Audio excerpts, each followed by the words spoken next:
महात्मा गांधी, जिनका ये कह सकते हैं पूरा नाम मोहनदास करमचंद गांधी था। इनके अगर हम जन्म की बात करें तो इनका जन्म जो हुआ था 2 अक्टूबर 1869 में हुआ था। स्थान अगर पूछे आपसे तो क्या बताएंगे? पोरबंदर, गुजरात। ठीक है, ये बंदर कहाँ पड़ता है, वहीं पे इनका जन्म हुआ था। इनके माता का अगर नाम पूछता है तो पुतलीबाई था, और इनके पिता का नाम करमचंद गांधी, और इनके पत्नी का नाम पूछता है आपसे तो पत्नी का नाम जो था वो कस्तूरबा बाई था ना, कि कस्तूरबा गांधी था, कस्तूरबा गांधी था। और इनके अगर पुत्र की बात करेंगे तो पुत्र कितने थे इनके? 4। कौन कौन से? हरिलाल, मणिलाल, रामदास। 2 लाल हैं और 2 दास है, याद रखिएगा। ये जब दक्षिण अफ्रीका गए थे शिक्षा के लिए, शिक्षा ग्रहण करने कहाँ गए थे? दक्षिण अफ्रीका। कब गए थे तो याद रखिएगा 1893 में ये वहां पे गए थे। वहां से जब वापस आए थे तो ये वापस आए थे 9 जनवरी 1915 में। ठीक है, जब 1915 में वापस आए थे तो 1915 में जब ये वापस आए थे तो वापस आने के बाद में इनके एक गुरु थे, याद है किसी को इनके गुरु का नाम? गोखले, याद है किसी को? क्या नाम था? केवल गोखले, राम गोपाल गोखले थे या और कोई गोखले थे? एक याद रखिएगा, गोखले थे। ठीक है, जो गोखले थे उन्होंने इनसे बोला था भैया जब तुम इंडिया जाओगे वहां 2 साल तक केवल देखोगे जाके कहाँ पे क्या चल रहा है। 2 साल तक क्या करेंगे आप? देखेंगे क्या चल रहा है क्या नहीं चल रहा है। ठीक, जब हुआ क्या 2 साल हो गए तो हुआ था एक अधिवेशन हुआ था कांग्रेस का लखनऊ में, और 1916 में वहां पर ये गए और वहां पे इनकी मुलाकात जो हुई थी राजकुमार शुक्ल से, और राजकुमार शुक्ल ने जब इनसे मिले और इन्होंने बताया बिहार के बारे में कि वहां पे जो एक खेती करवा रहे हैं अंग्रेज लोग, वो 3/20 जिसको बोला जाता था 3 कठिया पद्धति या नील की खेती, वह ऐसी थी जितनी भूमि में नील की वो खेती करवाते थे वो बंजर हो जाती थी, ऊसर, वहां पे कुछ पैदा नहीं होता था। उसके बाद में हुआ क्या, तो जब राजकुमार ने इनको कहा कैसा है आप नेतृत्व करिए, हमारे वहां आइए और इसको मुक्त करवाइए अंग्रेजों से, तो इन्होंने बिहार गए और वहां पे सबसे पहला इन्होंने सत्याग्रह, चंपारण सत्याग्रह 1917 में प्रारंभ किया, जो किससे संबंधित था? नील की खेती से।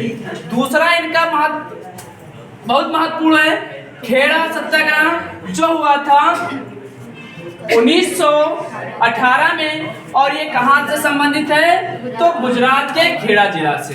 यहाँ पे कुछ जो किसान थे, किसानों से कर वसूल रहे थे।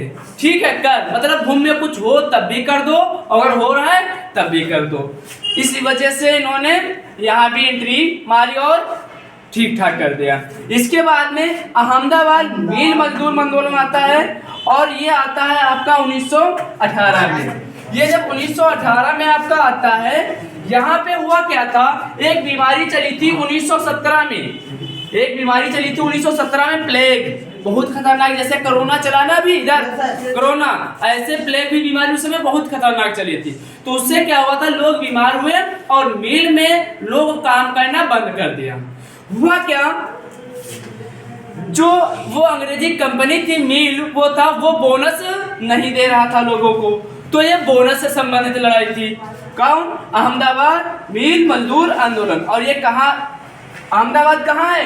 गुजरात में। ठीक है, इसके बाद में आए खिलाफत आंदोलन 1919 में। खिलाफत आंदोलन क्या था, तो ये मुसलमानों द्वारा एक चलाया गया आंदोलन था, जिसमें ये लोग खलीफा, एक उपाधि होती थी खलीफा की मांग कर रहे थे, खलीफा की मांग कर रहे थे। ठीक है, तो एक किसके द्वारा चलाया गया था? मुसलमान द्वारा। इसके बाद में आया असहयोग आंदोलन। जब असहयोग आंदोलन आया, ये कब हुआ था? 1920 में। असहयोग आंदोलन में हुआ क्या था, अगर हम आपसे असहयोग आंदोलन के बाद में, इसको थोड़ा होल्ड कर लो, असहयोग आंदोलन के बाद में नमक आंदोलन आया जिसको बोला जाता था सविनय अवज्ञा आंदोलन, जो चलाया गया था 1930 में। और अगर आपसे पूछे, इसी को बोला जाता था नमक आंदोलन और इसी को बोला जाता था दांडी यात्रा, याद है? yes, दांडी यात्रा इसी को बोला जाता था। और ये कहां से कहां तक चला था और कितने दिन तक चला था? तो ये नमक कानून जो चला था या नमक आंदोलन, ये मात्र 24 दिन तक चला था। 12 मार्च से 6 अप्रैल तक चला था, याद रखिएगा। 1930 से 1930 मतलब 12 मार्च से 6 अप्रैल तक चला था, ठीक है। जिसमें नमक को एक निश्चित बोला गया कि कैलोरी कुछ इस पे नहीं लगेगा, ये इतने पर ही फिक्स रहेगा। इसके बाद में भारत छोड़ो आंदोलन चलाया गया महात्मा गांधी के द्वारा। तो ये महात्मा गांधी के द्वारा कुछ चलाए गए आंदोलन थे। इसी समय 2 आंदोलन और आपको याद रखना है। एक तो ये आंदोलन नहीं, ये घटनाएं हैं। एक एक्ट आया था 1919 में अंग्रेजों द्वारा, जिसको बोला जाता था रॉलेट एक्ट या काला कानून या बिना दलील बिना वकील, मतलब बिना संदेह किसी भी प्रकार से आपको वो लोग अंग्रेज जो थे वो उठा ले जाते थे, बंद कर देते थे। अब इसी पर विचार करने के लिए हुआ क्या, अमृतसर, जिसको अमृतसर पंजाब में पड़ता है, और उसी में एक बाग पड़ता है जलियांवाला बाग, वहां पे इकट्ठा हुए सब लोग और इस पे विचार कर रहे थे कि ये जो रॉलेट एक्ट आया है इसको कैसे निपटा जाए। उसी समय आप लोगों को याद होगा जनरल डायर अपने सेनाओं से आदेश दे दिया कि इनके ऊपर गोली चला दी जाए। और उस समय हुआ क्या, जब गोली चली तो बहुत सारे लोग उसमें खत्म हो गए, मारे गए बहुत सारे लोग। कुछ लोग तो कुआं था, वो आज भी कुआं है, वो वहां पे उस कुएं में कूद गए बेचारे और वहीं पे ये इतने आंदोलन जो थे आपके महात्मा गांधी से संबंधित थे।